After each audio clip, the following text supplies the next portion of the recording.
Ya, dalam nama Tuhan Yesus Kristus berbagi firman Tuhan. Firman Tuhan pada sore hari ini berjudul Tuhan memberkati keluarga Obed Edom. Ya. Slide yang pertama silakan. Arti kata Obed Edom ini adalah hamba Edom. Ya. Obed adalah hamba, Edom kita tahu ya, itu dari Esau ya keturunannya. Di dalam Alkitab terdapat 8 kali nama Obed Edom. Ya. Kita seringkali membaca Alkitab, mungkin kita melihat bahwa ini Alkitab kok suka diulang-ulang ya. Sebetulnya betul diulang, tapi ada penekanan dan juga ada informasi tambahan, dan tergantung penulisnya. Ya. Slide yang berikutnya. Ya. Kita akan membaca di dalam kitab 2 Samuel pasal 6 ayat yang ke-10 sampai yang ke-12. 2 Samuel pasal 6 ayat 10 sampai 12. Kita baca bergilir ya. Saya membaca ayat genap, saudara-saudari baca ayat ganjil. 2 Samuel pasal 6 ayat 10. Sebab itu Daud tidak mau memindahkan taubut Tuhan itu ke tempatnya, ke kota Daud, tetapi Daud menyimpang dan membawanya ke rumah Obed Edom orang Gad itu. 11.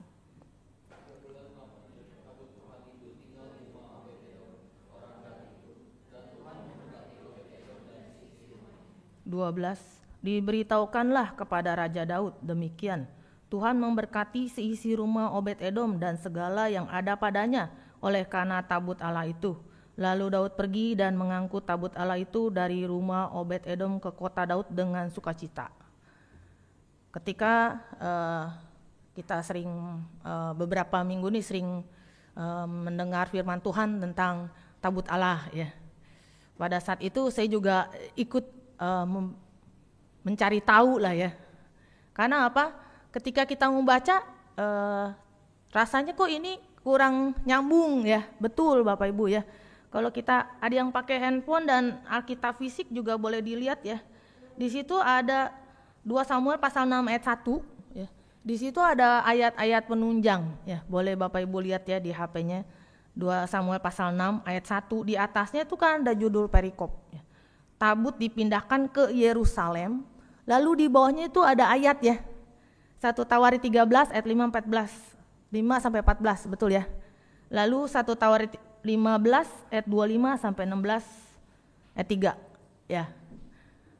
Kalau kita kan sering mendengar dan kita juga menjalankan ya gerakan membaca Alkitab.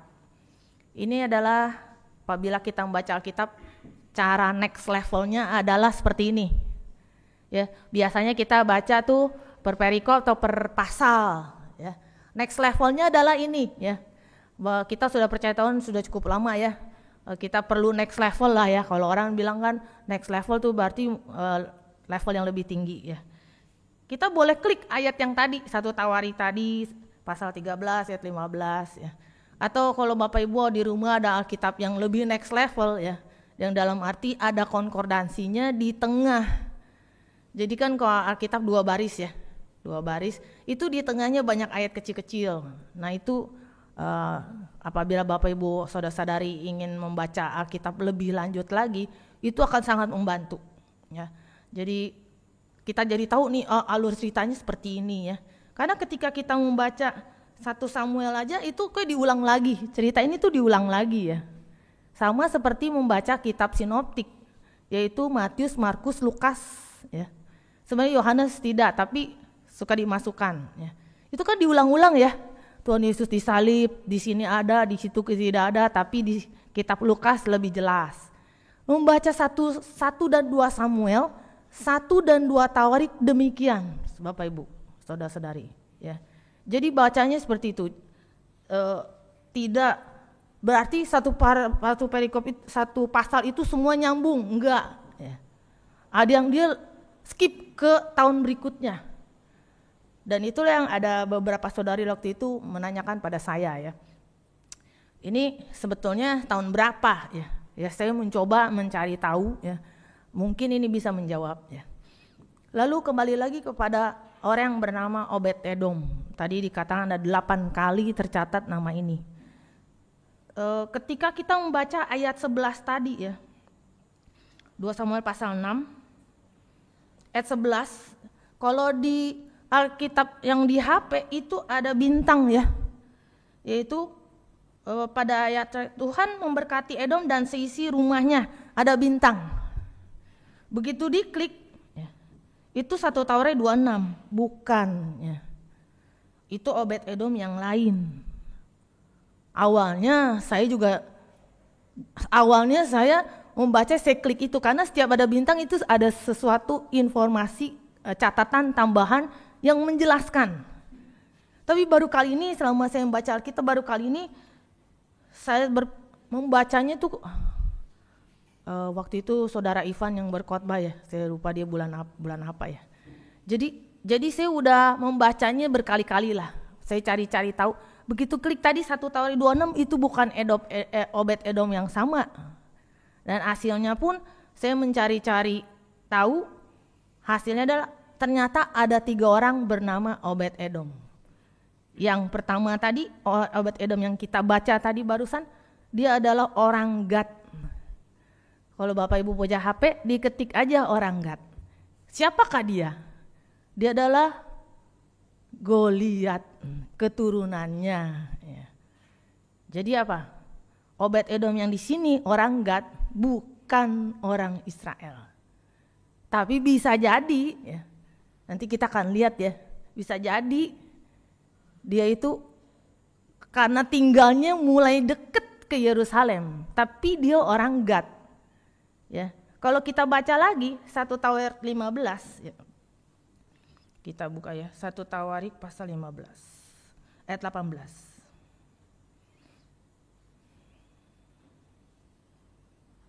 1 Tawarik 15 ayat 18. Dan bersama-sama mereka itu saudara-saudara mereka dari tingkat kedua, Zakaria, Yaaziel, Semiramot, Yehiel, Uni, Eliab, Benaya, Masea, Matika, Elifele, Mekania, Obed-Edom, Setayel, para penunggu pintu gerbang.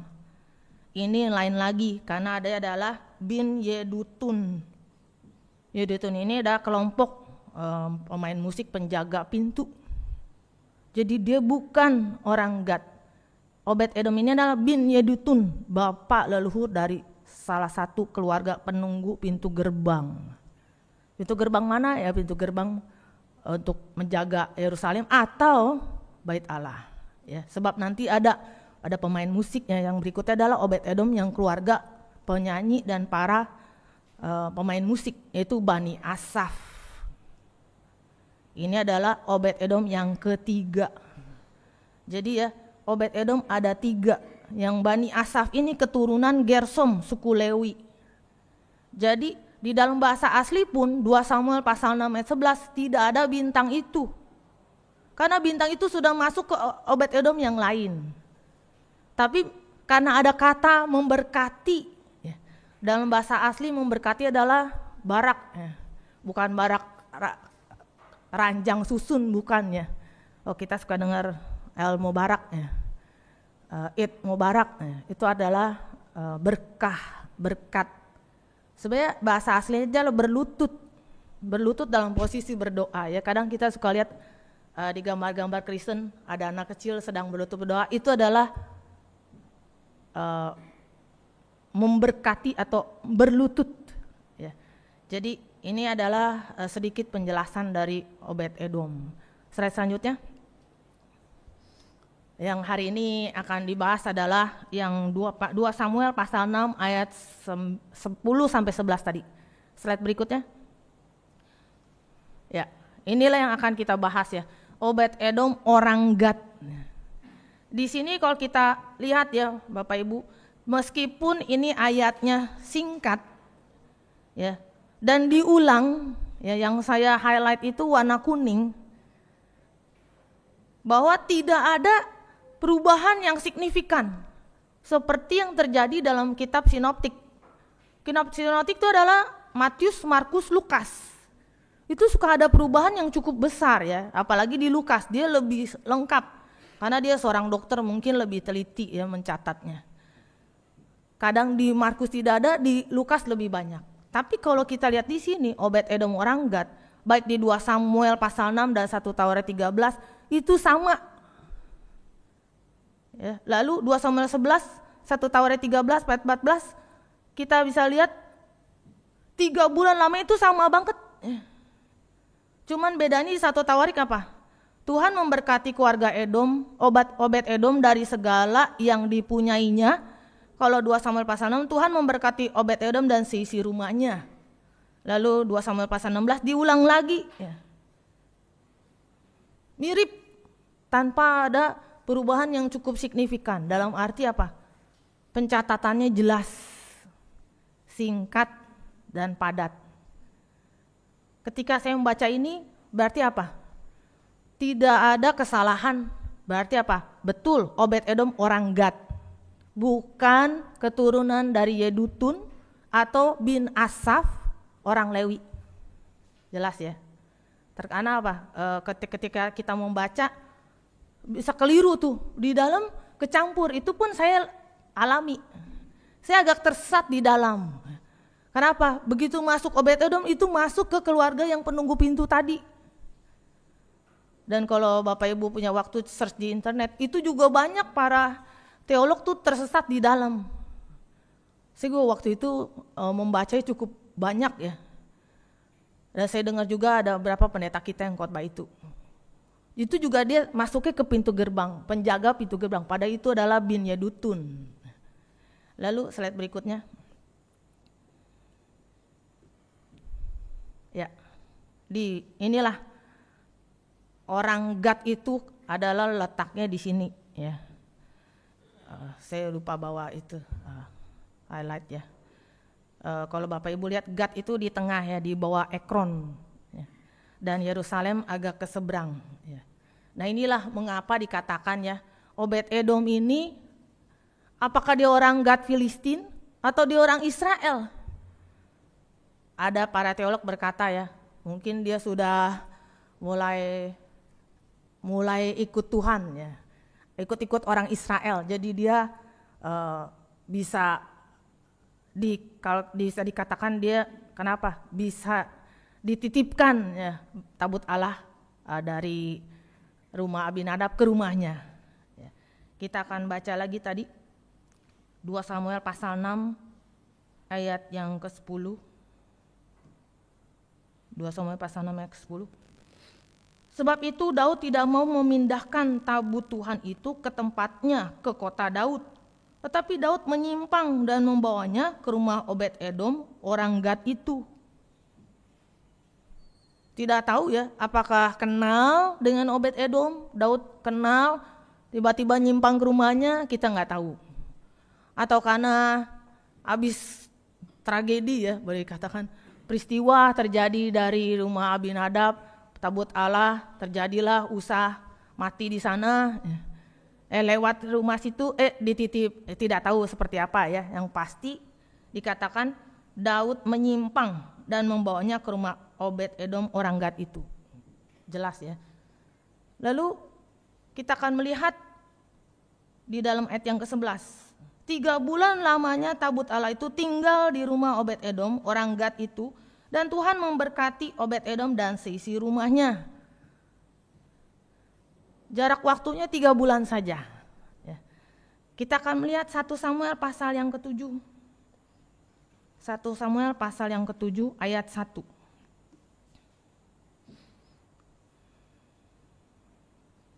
1 Samuel pasal 7 ayat 1. Lalu orang-orang Kiryat Yearim datang. Mereka mengangkut tabut Allah itu dan membawanya ke dalam rumah Abinadab yang di atas bukit. Dan Eliezer anaknya mereka kuduskan untuk menjaga tabut Tuhan itu. Ayat 2. Sejak saat tabut itu tinggal di Kiryat Yearim, berlalulah waktu yang cukup lama, yakni 20 tahun. Dan seluruh kaum Israel mengeluh kepada Tuhan. Sebetulnya kalau kita lihat 1 Samuel pasal 7 ayat 1, itu kan ada bintang, lalu langsung ada perikop orang Filistin terpukul kalah dekat Mispah. Sebetulnya itu tahunnya berbeda. Lanjutnya kenapa dia cuma 1 ayat saja, lalu dia masuk ke perikop baru. Sebetulnya itu loncat beda ya.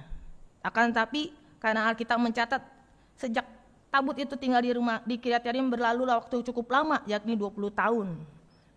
Ada yang mengatakan lebih ya. Ada yang mengatakan 40 sekian ya. Karena loncat yang tadi ya. Apapun itu ya, puluhan tahun lah kata orang ya. Apapun itu, yang pasti tabut Allah lama di situ. Dan dikatakan bahwa dan Eliezer anaknya mereka kuduskan untuk menjaga tabut Allah itu. Ada dua perbandingan yang dramatis ya. Di rumah Obed Edom 3 bulan, di rumah Abinadab ini di Kiryat Yearim. Nanti kita lihat petanya di mana ya. Sebenarnya dekat-dekat sekali ya. Dan di sini dikatakan jelas ya, Eliezer ya menguduskan anaknya untuk menjaga. Berarti sudah benar ya. Sudah benar. Tetapi yang menjadi pertanyaan yang menggelitik bagi pikiran kita ya. Sudah 20 tahun ya. Lalu apa yang terjadi? Kita lihat 2 Samuel pasal 6. 2 Samuel pasal 6 ayat yang kedua. Dari ayat yang pertama ya. 2 Samuel pasal 6 ayat yang pertama. Judulnya apa? Tabut dipindahkan ke Yerusalem. Sebenarnya kalau kita mau jelas yang pertama ya. Karena di sini gagal ya. Bapak Ibu sudah dengar firman Tuhan cukup nyambung nih ya dari beberapa minggu lalu. Ayat pertama, Daud mengumpulkan pula semua orang pilihan di antara orang Israel, 30.000 orang banyaknya. 2, kemudian bersiaplah Daud lalu berjalan dari Balel Yehuda dengan seluruh rakyat yang menyertainya untuk mengangkut dari sana tabut Allah yang disebut dengan nama Tuhan semesta alam yang bertahta di atas kerubim. 3, mereka menaikkan tabut Allah itu ke dalam kereta yang baru setelah mengangkatnya dari rumah Abinadab yang di atas bukit. Lalu Usa dan Ahyo anak-anak Abinadab mengantarkan kereta itu. 4, Usa berjalan di samping tabut Allah itu, sedangkan Ahyo berjalan di depan tabut itu. Daud dan seluruh kaum Israel menari-nari di hadapan Tuhan dengan sekuat tenaga, diiringi nyanyian, kecapi, gambus, rebana, kelentung, dan ceracap. 6, ketika mereka sampai ke tempat pengirikan Nakon, maka Usa mengulurkan tangannya kepada tabut Allah itu, lalu memegangnya, karena lembu-lembu itu tergelincir. 7, maka bangkitlah murka Tuhan terhadap Usa, lalu Allah membunuh dia di sana, karena keteledorannya itu, ia mati di dekat tabut Allah itu. 8, Daud menjadi marah, karena Tuhan telah menyambar Usa demikian hebatnya, maka tempat itu disebut orang Peres Usa sampai sekarang. 9, pada waktu itu Daud menjadi takut kepada Tuhan, lalu berkata, bagaimana tabut Tuhan itu dapat sampai kepadaku? Peristiwanya seperti ini awalnya ya. Mengapa bisa dititipkan ya, Daud langsung membelok menyimpang, lalu ditaruhlah tabut Allah itu di rumah Obed Edom. Karena ada peristiwa ini. Jadi tabut Allah dipindahkan ke Yerusalem bagian 1 ya. Sudah ditaruh 20 tahun ya. Kadang ada yang dikatakan lebih ya, 40 sekian. Begitu keluar rumah terjadi insiden. Di sini katakan mereka ayat 3 ya. 2 Samuel 6 ayat 3. Mereka menaikkan tabut Allah itu ke dalam kereta yang baru, dan setelah mengangkatnya dari rumah Abinadab itu di atas bukit, lalu Usa dan Ahyo anak-anak Abinadab itu mengantarkan kereta itu. Kalau kita pikir 20 tahun atau 40 tahun nggak tahu ya, yang pasti puluhan tahun. Harusnya sudah bisa mengetahui mana yang benar, mana yang tidak ya. Karena apa? Tabut Allah itu kan harusnya digotong ya. Karena di situ ada seperti gelang ya, lalu dimasukkan tongkatnya itu ya untuk dipanggul. 2 di depan, 2 di belakang. Ada seperti gelang cincinnya dimasukkan tongkat sehingga bisa dibopong. 20 tahun di atas bukit. Tidak terjadi apa-apa. Rasanya aman-aman saja ya. Kadang orang berkata ya, percaya Tuhan sudah lama ya, tapi kok tidak ada perubahan apa-apa. Baik perbuatan maupun dalam pemikiran kita. Tadi pagi Diakon Gideon berkata ya, Ada gereja yang di mall ya. Habis kebaktian ngantri lift. Wih, saya udah ngantri lama loh. Baru kebaktian tadi di situ ya. Mungkin tadi tempat kebaktiannya dengan lift mungkin gak jauh. Itu yang disebut apa? Tuhan, Tuhan, gue ya. Sudah percaya Tuhan sudah lama ya, tapi tidak menjadi pelaku firman. Mungkin ini yang bisa terjadi ya, mungkin ya. Kenapa? Begitu tabut Allah keluar, dia pakai kereta. Hal yang sama yang dilakukan oleh bangsa Filistin. Harusnya itu kan tidak bisa ya. Kita akan lihat ya. 1 Samuel pasal 6 ayat 7. 1 Samuel pasal 6 ayat 7. Oleh sebab itu ambillah dan siapkanlah sebuah kereta baru dengan 2 ekor lembu yang menyusui yang belum pernah kenakuk. Pasanglah kedua lembu itu pada kereta, tetapi bawalah anak-anaknya kembali ke rumah supaya jangan mengikutinya lagi. Pakai kereta yang baru. Anak-anak dari Eliezer juga pakai kereta. Sudah lama loh, sudah berjarak puluhan tahun, tidak ada yang berubah. Apakah generasi pertama tidak memberitahukannya? Itu dia perjalanan, boleh di slide berikutnya ya. Peta. Ya. Ini perjalanan tabut Allah keliling-liling ya. Ada orang yang berkelana di luar ya. Perjalanannya seperti ini dari Silo ya, ingat anak Imam Eli mati, Imam Eli juga, lalu menantunya melahirkan, lalu dikatakan Ikabod ya. Ini perjalanannya seperti ini. Panjang sekali ya. Dari tanah Filistin terjadi di kuil Dagon dan sebagainya sampai di rumah Abinadab puluhan tahun ya. Toh mereka tidak meneliti firman Tuhan sehingga keluar dari rumah Abinadab yang di atas bukit itu, keluarnya sama, dipakai kereta. Yang terjadi apa? Tergelincir. Udah tergelincir, Usa memegang, mati di tempat.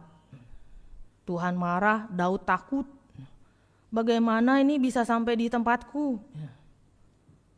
Sudah lama puluhan tahun percaya Tuhan, apakah tidak ada perubahan? Sering orang berkata ya, udah ada percaya Tuhan kok tidak ada perubahan pada keluargamu? Ada seseorang ya sedang mencari gereja. Sampailah di temannya itu. Temannya itu punya tetangga orang Kristen. Lalu dia bertanya pada tetangganya itu orang Kristen. Saya mau cari gereja ya. Ada saran nggak kemana? Oh itu ke rumah itu aja Penatualim katanya. Di mana? Di sana. Akhirnya dia pergi ke rumah Penatualim. Setelah itu dia menjadi simpatisan di gereja sejati. Setelah dia di gereja sejati, akhirnya dia dibaptis ya, percaya Tuhan sudah, dan dia akhirnya baru tahu bahwa yang memberi dia rekomendasi itu adalah gereja lain. Lalu dia bertanyalah, kenapa saya tidak tahu bahwa Bapak orang Kristen? Kenapa rekomendasinya Penatualim? Karena di sana itu keluarganya betul-betul ada Tuhan di sana. Lah padahal dia sendiri juga gereja ya, tapi dia tidak rekomen gereja dia. Ini yang disebut apa? Sudah percaya Tuhan begitu lama, kok dia rekomennya gereja sejati bukan gereja dia? Ya ini ya, kadang menjadi suatu pemikiran lah ya buat kita. Perbandingan yang dramatis sekali. Di rumah Obed-Edom hanya 3 bulan. Ya. Tuhan memberkati Obed-Edom dan seisi rumahnya karena tabut Allah itu tadi ya. Tidak tahu apa yang dia lakukan Obed-Edom selama 3 bulan. Tidak dicatat. Diberkati seperti apa juga tidak dicatat. Tapi ditulis berkali-kali tadi ya. Boleh diulang ya tadi yang Obed-Edom orang Gad, slide-nya ya. Slide Obed-Edom orang Gad. Iya. Ditulis apa? Tuhan memberkati keluarga Obed-Edom dan segala yang dipunyainya. Itu 1 Tawet 13. 2 Samuel 6 ayat 11, Tuhan memberkati Obed-Edom dan seisi rumahnya. Lalu 2 Samuel 6 ayat 12 diulang lagi, memberkati seisi rumah Obed-Edom dan segala yang ada padanya oleh karena tabut Allah itu. Tidak tahu berkati seperti apa, tapi yang pasti apa? Pada ayat 2 Samuel pasal 6 ayat 12 yang warna hijau. Lalu Daud pergi mengangkut tabut Allah itu dari rumah Obed-Edom ke kota Daud dengan sukacita. Tadi kan Daud sudah pusing ya. Bagaimana nih Tuhan tabut Allah bisa sampai padaku? Yang menjadi pemikiran kita adalah ketika ada tragedi ya, Usa mati di tempat. Raja Daud pusing, bingung, ya ini bagaimana tabut Allah saya sudah mau jemput tapi terjadi seperti ini. Padahal sudah ada tadi apa? Berapa orang yang 2 Samuel pasal 6 ayat 1, Daud mengumpulkan pula semua orang pilihan di antara orang Israel, 30.000 orang banyaknya. Ini persiapannya bukan sebentar atau persiapan ngasal ya. Ini bukan persiapan yang semena-mena atau asal-asalan seperti ini. Ini 30.000 orang bersiap untuk membawa tabut Allah ini. 30.000 orang tuh banyak sekali ya. Lalu apa tadi? Ada ceracas, ada apa, rame. Satu upacara yang sangat besar dan serius untuk menjemput, mengangkut kembali tabut Allah ke Yerusalem. Kalau kita pikir seperti kita zaman sekarang mungkin ya, ada acara gereja besar, wah hingar-bingar. Tapi apa? Tabut Allah tergelincir, Usa pegang, langsung terjadi tragedi. Langsung semua orang stop di sana. Daud pun langsung menyimpang ke rumah Obed-Edom, ditaruh di situ. Mereka semua kembali pada tempatnya. Bukan acaranya yang hingar-bingar, acaranya yang euforianya yang begitu hebat, bukan ya. Tapi kalau caranya tidak sesuai Alkitab, salah ya salah. Ini menjadi suatu pemikiran dan pengajaran buat kita ya. Di dalam gereja sejati juga demikian ya. Apabila caranya salah, tidak alkitabiah, memakai cara luar, hasilnya bisa seperti ini. Menjadi satu ingat-ingatan buat kita ya. Apabila tidak sesuai dengan kehendak Tuhan, biar acara sehebat apapun ya, hasilnya pun tidak diperkenan oleh Tuhan. Lalu itu yang pertama. Yang kedua tadi katakannya, mengapa Usa mati? Karena keteledorannya. Keteledoran ini dalam bahasa aslinya adalah kesalahan. Tulisannya ada fault, kesalahan. Bukan teledor lagi, dia salah. Kenapa bisa salah ya? Sudah 20 tahun kadang, bahkan puluhan tahun ya. 40 tahunan ada yang menulis, para teolog meneliti sekitar 40-an. Harusnya sudah tahu, tapi mengapa salah? Ini jadi pemikiran kita juga ya. Di dalam gereja kita tuh ada peraturan-peraturan. Mungkin yang masih muda atau generasi baru atau pengurus baru belum tahu. Itulah yang generasi sebelumnya harus memberitahu. Saya ingat sekali ya, kalau diaken Erwin itu paling sangat tahu ADART. Jadi itu kalau ada rapat apa itu penting ya, kenapa? Jadi tahu nih silsilahnya. Kalau di AE lebih parah lagi, dia keluarin yang hasil keputusan rapat. Itu dari tahun berapa itu? 1980-an ya. Waktu pandemi itu ada satu ya boleh dibilang peristiwa lah, akhirnya dirapatkan, dikeluarin catatan semua ya. Saya ikut bantu ya, itu cari keputusan rapat AE yang dari tahun kapan dibuka semua. Oh ada, carinya sampai gudang semua keluarnya. Itu penting karena apa? Yang muda nggak tahu. Kalau di rapat AE disambung ya, jadi dia nggak dipisah. Kalau di Indonesia dipisah ya 1 tahun per tahun, kalau dia dinyambung terus. Jadi sampai buku orang Cina dulu tuh bukunya dijahit, saya sampai lihat bukunya tuh dijahit. Kayak film kungfu tuh dijahit karena apa? Udah tebal banget. Sekarang enak ya, digital enak. Jadi dia bisa klik, ketahuan ada, kata ini diklik keluar. Nah ini penting, sehingga Usa nggak usah mati. Usa kalau dibilang sih keteledoran atau fault, kesalahan dia, Bisa dikatakan karena apa? Dia tidak diberitahu mungkin. 20 tahun si tabut Allah di rumahnya. Sedangkan Obed-Edom 3 bulan saja. Berita sampai diberitahukan kepada Raja Daud bahwa keluarga Obed-Edom dan seisi rumahnya diberkati. Daud langsung berjemput. Dengan ceracap lagi, dianya juga pakai baju efod dan sebagainya. Kenapa dalam 3 bulan langsung semua berubah? Oh, tahu nih salah. Pasti ada apa? Koreksi, evaluasi. Kalau 20 tahun, 40 tahun itu tidak tahu apa-apa, ini boleh dikatakan mirip sekarang Gen Z ya. Ada orang mengatakan, Gen Z ini paling sulit nih. Karena apa-apa juga nggak mau tahu. Ya. Dikatakan generasi strawberry. Ya. Di luarnya bagus, ya. Tapi dalamnya rapuh. Kita di Gereja Sejati juga ada satu tantangan mengajar Gen Z ya. Karena apa? Orang bilang kaum rebahan. Ya. Semua apa? Ada di tangan. Pesan makan bisa, pesan Gojek bisa. Semuanya ada di tangan. Murid saya nih kalau nggak pernah keluar kamar, rumahnya itu rumah, di kamarnya rumah lagi.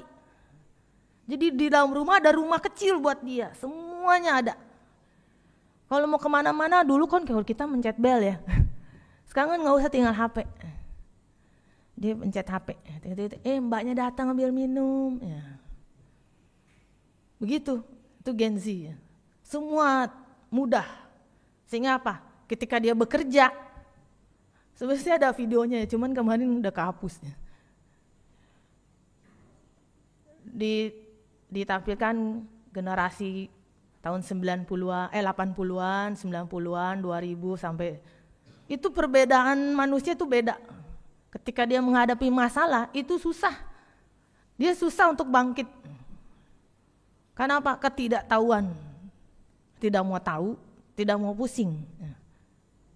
Bisa jadi ya. Inilah yang perlu menjadi pemikiran buat kita ya. Tabut Allah ada di rumah Abinadab ya, tetapi hal yang sangat penting mereka tidak tahu, bahkan ketika tabut Allah dibawa keluar terjadi satu tragedi. Lalu kita lihat lagi slide berikutnya. Yang peta. Ya. Ini ya, perjalanan yang begitu panjang. Yang dilingkari itu adalah rumah Obed-Edom. Lalu ke bawah ada tulisan Yerusalem ya di bawah ya. Dekat ya. Jadi Raja Daud jemput ke Yerusalem. Itu yang dilingkari rumah Obed-Edom. Inilah yang kita suka membaca di dalam 1 Samuel, 2 Samuel ya, ceritanya seperti ini, begitu panjang ya, bertahun-tahun ya, tabut Allah ada di luar ya. Lalu kita kembali lagi di kisah dari keluarga Obed-Edom ya. Obed-Edom ini kalau kita lihat Raja Daud menyimpang lalu taruh tabut Allah di rumahnya. Kalau kita sebagai keluarga Obed-Edom tiba-tiba Raja menitipkan tabut Allah, apakah kita terima ya? Setelah peristiwa yang terjadi, baru aja terjadi, Usa meninggal di tempat. Allah marah, Raja Daud jadi takut, dititipkan di rumahnya. Apakah kita langsung terima ya? Saya teringat waktu COVID, saya kan di apartemen ya, begitu ada yang terkonfirmasi kena, wah heboh. Itu orang nggak boleh keluar ya, wah ramai sekali. Langsung dibentuk satu tim apalah ya, dijagain itu unit nggak boleh keluar. Sampai tetangga yang lantai lain heboh lari-lari. Saya bilang ngapain juga ya, kan di rumahnya sudah beda lantai lah ya, viral ya, heboh. Apalagi ini ya. Wah ada kejadian itu nanti keluarga saya kena loh. Hah? Serem banget. Tapi apa Obed-Edom enggak ya? Dia terima. Dalam waktu yang sebentar 3 bulan diberkati. Bukan dia sendiri. Tapi isi rumahnya. Dalam waktu 3 bulan. Tidak dicatat dengan jelas. Tabut Allah diperlakukan seperti apa, tidak dicatat dengan jelas. Apakah dia sangat menghormati sehingga Tuhan berkat, juga tidak dicatat. Tapi yang jelas tercatat, Tuhan memberkati Obed-Edom dan seisi rumahnya karena tabut Allah itu. Perbedaan yang sangat jelas. Bukan hanya peristiwa Usa ya. Mungkin Obed-Edom juga tahu karena dia orang Gadnya. Kan pernah juga ada kejadian yang kita lihat ya, 1 Samuel pasal 6. 1 Samuel pasal 6 ayat 19. Dan ia membunuh beberapa orang Bet-Semes karena mereka melihat ke dalam tabut Tuhan. Ia membunuh 70 orang dari rakyat itu. Rakyat itu berkabung karena Tuhan telah menghajar mereka dengan dahsyatnya. Kalau Bapak Ibu ada yang membaca bahasa Inggris lagi, itu juga ada jemaat bertanya ya. Di dalam bahasa Inggris bukan 70, tapi 50.070. Boleh ditampilkan slide. Nah, ini kalau yang Mandarin jelas ya. Kalau yang Mandarin ditulis sama aja tadi. Yang Mandarin ditulis apa? Tuhan membunuh 70 orang. Pada saat itu di sana ada 50.000 orang. Ya, yang saya highlight ya, yang bisa mengerti Mandarin bisa lihat ya. Dalam bahasa aslinya ada 70 orang ditambah 50.000 orang. Jadi yang dibunuh Tuhan adalah 70.000 orang, di sana ada 50.000. Ya. Kalau Obed-Edom orang Gad, Bet-Semes di sekitar sana, mungkin juga dia dengar ya, waduh, ada yang melihat tabut Allah langsung mati 70 orang. Usa baru meninggal barusan, sekarang dititipin di rumah saya. Waduh, ini bisa bahaya, saya takut dan gentar ya. Tapi tidak dicatat juga. Obed-Edom terima saja, 3 bulan terjadi berkat.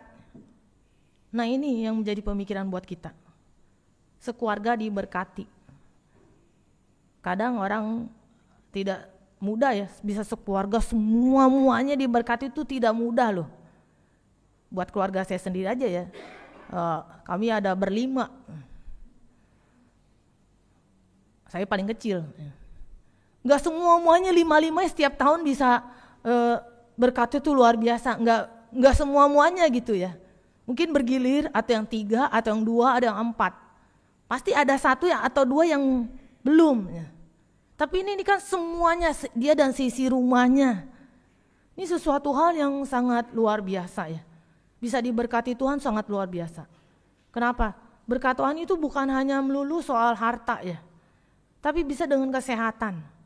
Tapi bisa juga dengan apa? Kesatuan bersama. Ada orang berkata ya, bahagia itu sederhana. Nggak usah susah-susah. Nah ini berkat pasti sesuatu hal yang luar biasa. Kenapa? Bisa disampaikan ke raja. Kalau berkatnya biasa-biasa ya, oh ya anaknya naik kelas, ya biasa ya. Tapi buat orang-orang ini suatu hal yang luar biasa, sampai dilaporkan ke raja. Raja langsung pergi jemput dengan orang-orang, dan dia sendiri pakai baju efod, kembali lagi jemput. Dan menjemputnya itu dengan cara membawa tabut Allah itu bukan dengan kereta, tapi digotong dengan cara yang benar. Dari rumah Obed-Edom terjadi perubahan yang besar. Ini menjadi satu pemikiran buat kita. Apabila Tuhan ada di rumah kita ya, waktu yang singkat seperti itu, berkat Tuhan bisa mengalir luar biasa. Sampai orang-orang tahu. Ini gambar yang ada kebakaran itu ya. Slide yang ada gambar 3 kebakaran. Ya. Ini baru di share ya. Sekitar hari Jumat ya, saya baru dapat hari Jumat. Ini toko jemaat kita ya. Jemaat kita bernama bermarga Sen ya. Dia di daerah Tainan, gereja Sin Ing ya. Ini dia kebakarannya sekitar 1 bulan kurang yang lalu ya. Tiba-tiba kedainya ini terbakar. Waktu kebakar itu tidak ada yang terluka. Lalu di kesaksiannya dituliskan bahwa dalam 21 hari tokonya baru diperbaiki seperti baru sebelah paling kanan, yang ketiga ya. Yang paling kanan. Dalam 21 hari bisa baru lagi. Ditulis kesaksiannya yang pertama. Itu ada lingkaran ungu ya. Itu sebetulnya dari plastik. Dari plastik harusnya terbakar semua ya, tapi tidak. Lalu yang kedua, tidak ada tabung gas yang kebakar atau meledak. Tidak ada korban jiwa. Dan yang paling mengharukan lagi bahwa apa? Saudara Sen ini istrinya sehari sebelum kebakaran dia baru saja memperbaharui asuransi untuk tokonya ini. Dia baru diperpanjang 1 hari sebelum kejadian ini. Dia kan tidak tahu bahwa besoknya kebakaran. Padahal dia bilang dia sudah terlambat itu memperbaharui asuransinya, tapi kemarinnya itu dia sudah perbarui. Dan bersyukur sudah jadi bisa diklaim. Lalu yang berikutnya, hal yang dia syukuri apa? Pemadam kebakaran di seberang kedai dia. Jadi cepat. Lalu dalam 21 hari tokonya baru.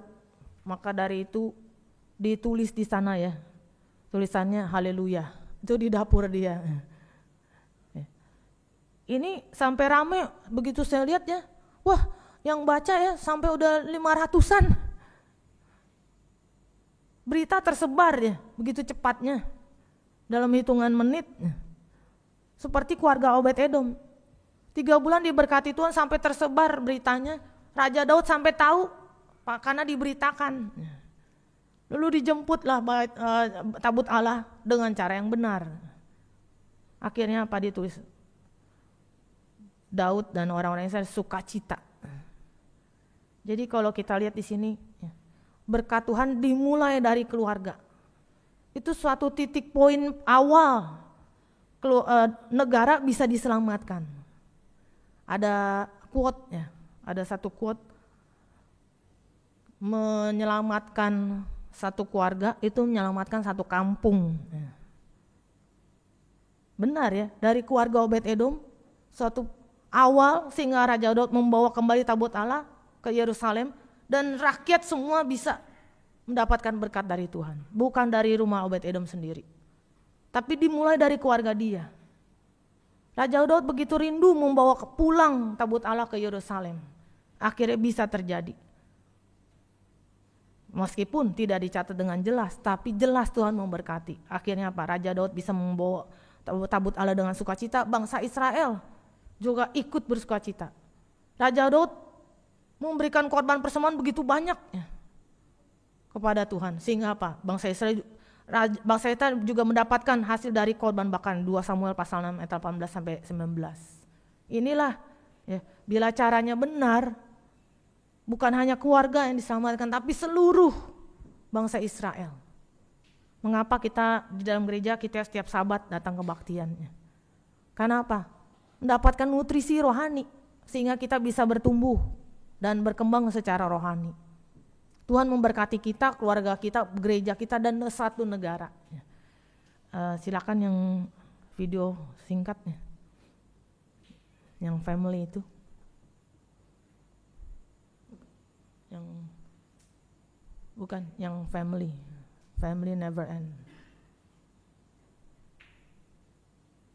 Ya, silakan. Am I dreaming?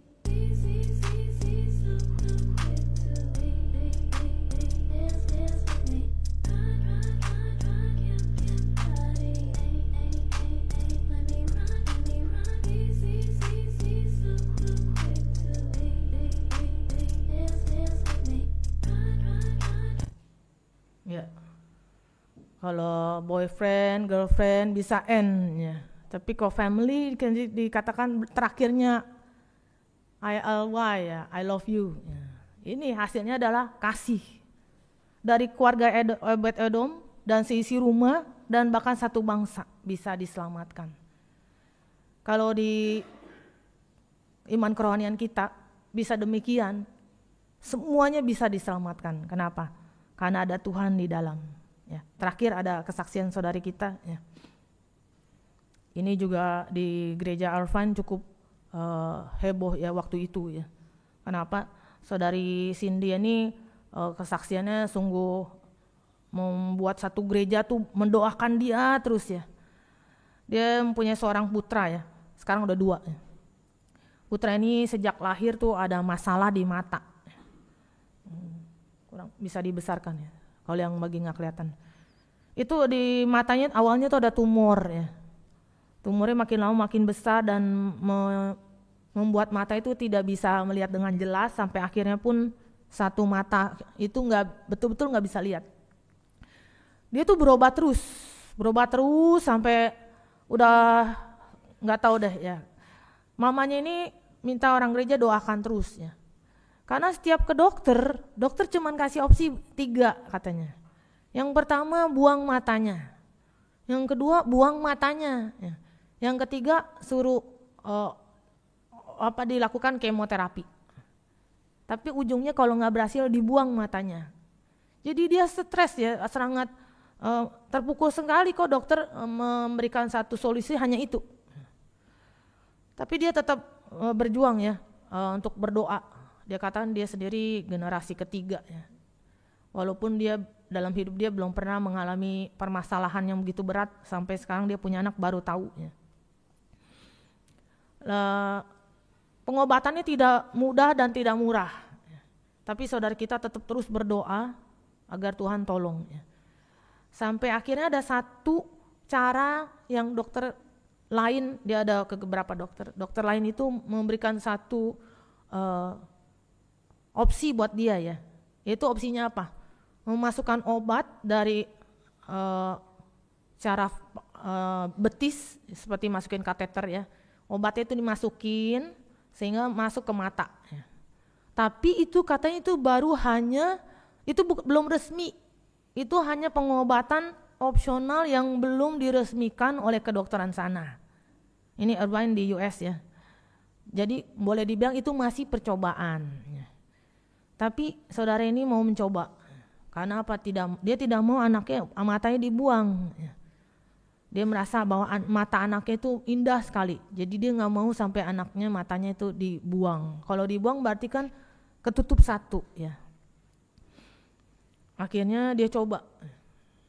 Lumayan berhasil, tapi tidak membuat si tumor ini membaik dengan cepat ya. Karena apa? Banyak kendala-kendala. Sampai akhirnya beberapa bulan dilakukan obat-obatan dan sebagainya. Sampai akhirnya saudara ini hanya bisa berdoa dan berdoa ya. Dan yang sebelah kanan itu ya, ada keselamatan dari Tuhan yang seperti bola api ya. Dia sering kontrol ke dokter ya. Akhirnya matanya pun tadi yang sebelah kiri itu kayak banyak sesuatu lah ya. Sampai yang sebelah kanan itu hanya seperti api ya. Karena itu fotonya saya kurang ngerti ya. Tapi yang pasti dokter berkata apa? Kamu makan obat Chinese ya? Enggak, saya enggak pernah coba katanya. Tapi apapun yang kau lakukan ya, lakukanlah terus. Saudari ini berkata dalam hati, saya hanya berdoa. Berarti doakan terus. Jadi akhirnya yang sebelah kanan lah, adik laki-laki yang sebelah kanan itu Tuhan menyembuhkan dia. Ya.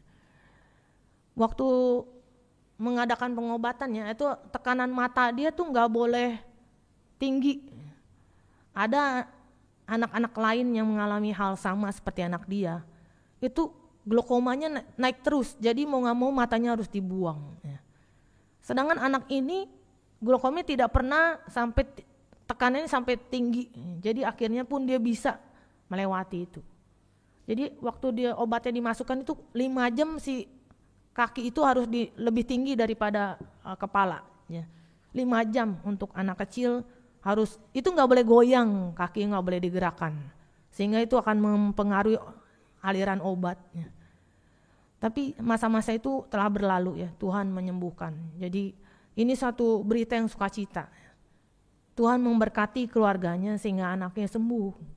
Ini yang disebut adalah seperti keluarga Edom ya.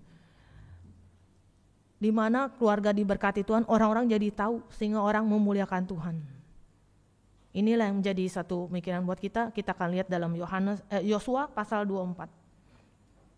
Kitab Yosua pasal 24 ayat yang ke-15. Yosua pasal 24 ayat 15. Tetapi jika kamu anggap tidak baik untuk beribadah kepada Tuhan, pilihlah pada hari ini kepada siapa kamu akan beribadah. Allah yang kepadanya nenek moyangmu beribadah di seberang sungai Efrat, atau Allah Amori yang negerinya kamu diami ini.